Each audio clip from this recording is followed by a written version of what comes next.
ભારતીય રાષ્ટ્રીય શૈક્ષિક મહાસંઘ ગુજરાત દ્વારા રાજ્ય કારોબારી બેઠક યોજાઈ। અખિલ ભારતીય રાષ્ટ્રીય શૈક્ષિક મહાસંઘ ગુજરાત દ્વારા આયોજિત રાજ્ય કારોબારી બેઠક રાજકોટ સેવા ભારતી કાર્યાલય અમૂલ સર્કલ રાજકોટ મુકામે યોજાઈ। કચ્છ જિલ્લા વતી પ્રાથમિક માધ્યમિક સંવર્ગના અપેક્ષિત કાર્યકર્તા જોડાયા। પ્રાંત બેઠકમાં મુરજીભાઈ ગઢવીને શિક્ષણ સેવા વર્ગ 2 સંવર્ગ ગુજરાતમાં સંગઠન મંત્રી અને રમેશભાઈ ગાગલને પ્રાથમિક શૈક્ષિક મહાસંઘ ગુજરાત પ્રાંત મંત્રી તરીકેની જવાબદારી સોંપવામાં આવી। અખિલ ભારતીય રાષ્ટ્રીય શૈક્ષિક મહાસંઘ ગુજરાત પ્રાંત રાજકોટમાં યોજાયેલી પ્રાંત કારોબારીમાં શિક્ષકોના હિત સંગઠન સશક્તિકરણ અને શિક્ષણના રાષ્ટ્રીય ધ્યેયો અંગે મહત્વપૂર્ણ નિર્ણયો। તારીખ 28 જૂન 2026ના રોજ રવિવારે રાજકોટ સ્થિત સેવા ભારતી પરિસર અમૂલ સર્કલ રાજકોટમાં અખિલ ભારતીય રાષ્ટ્રીય શૈક્ષિક મહાસંઘ ગુજરાત પ્રાંતની પ્રાંત કારોબારી બેઠકનું ભવ્ય આયોજન કરવામાં આવ્યું હતું। સમગ્ર ગુજરાતમાંથી 400થી વધુ જવાબદાર કાર્યકરોની ઉપસ્થિતિએ સંગઠનની એકતા, કાર્યનિષ્ઠા અને શિક્ષક હિત પ્રત્યેની અડગ પ્રતિબદ્ધતાનો જીવંત પરિચય કરાવ્યો। બેઠકની શરૂઆત સંગઠન ગીતથી થઈ, જે શ્રી મુરજીભાઈ ગઢવી દ્વારા રજૂ કરવામાં આવ્યું।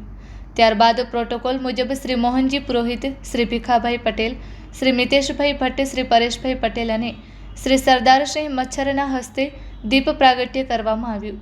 શ્રીમતી પરીક્ષાબેન દ્વારા સરસ્વતી વંદના રજૂ કરી સમગ્ર વાતાવરણને આધ્યાત્મિક અને પ્રેરણાદાયી બનાવવામાં આવ્યું। પ્રથમ સત્રમાં શ્રી પરેશભાઈ પટેલે રાષ્ટ્રીય શિક્ષણ નીતિના વિવિધ પાસાઓ અંગે વિસ્તૃત માર્ગદર્શન આપ્યું। ત્યારબાદ ગત પ્રાંત કારોબારીનો કાર્યવૃત્ત અને પ્રગતિ અહેવાલ રજૂ કરવામાં આવ્યો। ટીઈટી પ્રશ્નને લઈને રાજ્યવ્યાપી થયેલા ધરણા કાર્યક્રમની સમીક્ષા કરવામાં આવી, જેમાં ગુજરાત સમગ્ર દેશમાં બીજા ક્રમે રહ્યું હોવાનું જણાવાયું। આનંદ ખાતે યોજાયેલી ચિંતન બેઠકમાં વેકેશન હોવા છતાં કાર્યકરોની ઉત્સાહભેર ઉપસ્થિતિની પણ નોંધ લેવામાં આવી। માતૃશક્તિ વંદના કાર્યક્રમ અંગે શ્રીમતી પલ્લવીબેન પટેલે વિગતવાર માહિતી આપી। વર્ષ 2020થી શરૂ થયેલા આ અભિયાન અંતર્ગત ચૈત્રી નવરાત્રી દરમિયાન તાલુકા કક્ષાએ યોજાયેલા કાર્યક્રમોમાં 36,155થી વધુ કુમારીઓના પૂજનનું કાર્ય સફળતાપૂર્વક થયું હોવાનું જણાવાયું। આગામી સમયમાં આ સંખ્યાને 50,000થી વધુ સુધી પહોંચાડવાનો સંકલ્પ વ્યક્ત કરવામાં આવ્યો।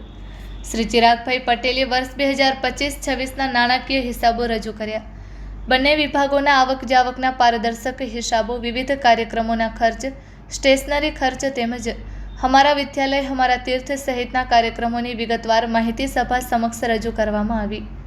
પ્રાથમિક વિભાગના અધ્યક્ષ શ્રી અનિરુદ્ધસિંહ સોલંકીએ સંગઠનની સૌથી મોટી શક્તિ તેની સદસ્યતા હોવાનું જણાવતા ગત વર્ષે 1.25 લાખ સભ્ય સંખ્યાના સીમાચિહ્નનો ઉલ્લેખ કર્યો। તેમણે 1 જુલાઈથી 25 જુલાઈ દરમિયાન મહાસદસ્યતા અભિયાનનું આયોજન કરી દરેક શાળા, મંડળ અને તાલુકા સુધી સંગઠનને વધુ મજબૂત બનાવવાનું આહવાન કર્યું।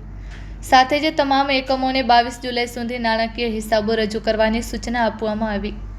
શ્રી મોહનજી પુરોહિતે આગામી ગુરુ પૂર્ણિમા નિમિત્તે યોજાનારા ગુરુવંદન કાર્યક્રમ અંગે વિસ્તૃત માર્ગદર્શન આપ્યું। કાર્યક્રમ તાલુકા અને શાળા કક્ષાએ 100% સફળતાપૂર્વક યોજાય તે માટે જરૂરી આયોજન સમજાવવામાં આવ્યું।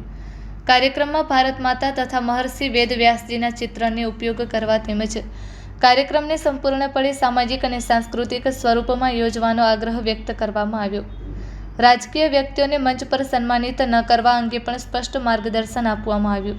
બેઠકના દ્વિતીય અને તૃતીય સત્રમાં આગામી સદસ્યતા પર્વ, સંગઠન વિસ્તાર અને સમગ્ર રાજ્યમાંથી પ્રાપ્ત થયેલા શિક્ષક મિત્રોના પ્રાણ પ્રશ્નો અંગે સભાગવાર વિસ્તૃત ચર્ચા કરવામાં આવી।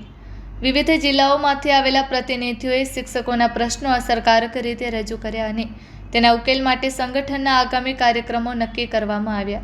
અંતિમ સત્રમાં પ્રાંત અધ્યક્ષ શ્રી મિતેશભાઈ ભટ્ટે અત્યંત સ્પષ્ટ શબ્દોમાં જણાવ્યું કે શિક્ષકોના વર્ષોથી પડતર રહેલા પ્રાણ પ્રશ્નોના યોગ્ય અને સમયબદ્ધ ઉકેલ માટે સરકારને અંતિમ તક આપવામાં આવશે। જો યોગ્ય સમાધાન નહીં આવે તો અખિલ ભારતીય રાષ્ટ્રીય શૈક્ષિક મહાસંઘ સમગ્ર રાજ્યમાં શિક્ષકોના હિત માટે લોકશાહી અને બંધારણીય માર્ગે સશક્ત આંદોલન કરશે।